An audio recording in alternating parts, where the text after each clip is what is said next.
Good morning, students. Today we will take the sermon at Benaras. First of all, I am telling you introduction. The sermon at Benaras throws light upon the early life of Lord Buddha, who was originally born as a prince in the royal family.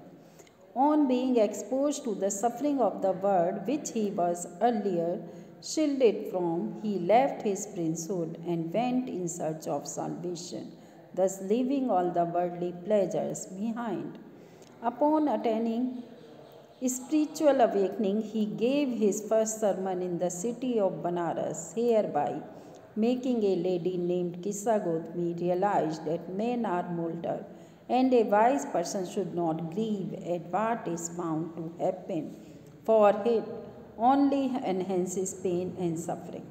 Gautam Buddha was born to a North Indian royal family as a prince and was named Siddhartha Gautama. When he was 12 years old, he was sent to a faraway place to study Hindu sacred scriptures, and upon returning 4 years later, he got married to a princess.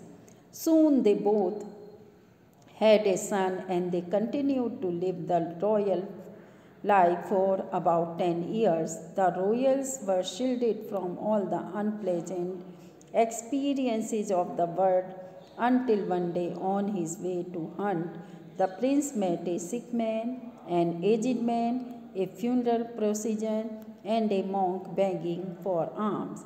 These experiences acts as eye-openers for him, and thus he left all the royalty behind to seek a higher sense of spiritual knowledge. Upon getting salvation, he began preaching. He gave his first sermon in the city of Benaras.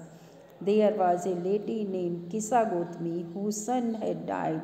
Suffering with unending pain, she went from house to house looking for a medicine to bring her son back to life.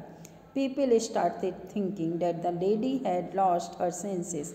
One day she met a man who directed her towards Lord Buddha, who could possibly have a solution for her problem. Buddha asked her to look for mustard seed, and the seeds must be procured from a house that had seen no death.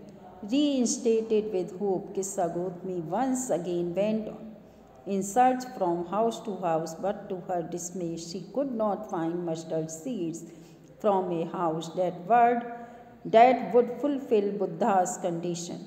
This heartened, she sat at the edge of the road, thus realizing how selfish she had been. She became conscious to the fact that men were mortal, no one could escape the cycle of life.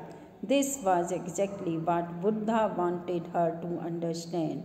According to Lord Buddha, feeling of grief and sorrow only increases man's pain and suffering, thus deteriorating his health. Therefore, a wise person fully aware about nature's functioning must not grieve at something bound to happen, and only then he can be happy and blessed. So, students, I think you are able to understand the summary of the sermon at Benaras. Thank you, students.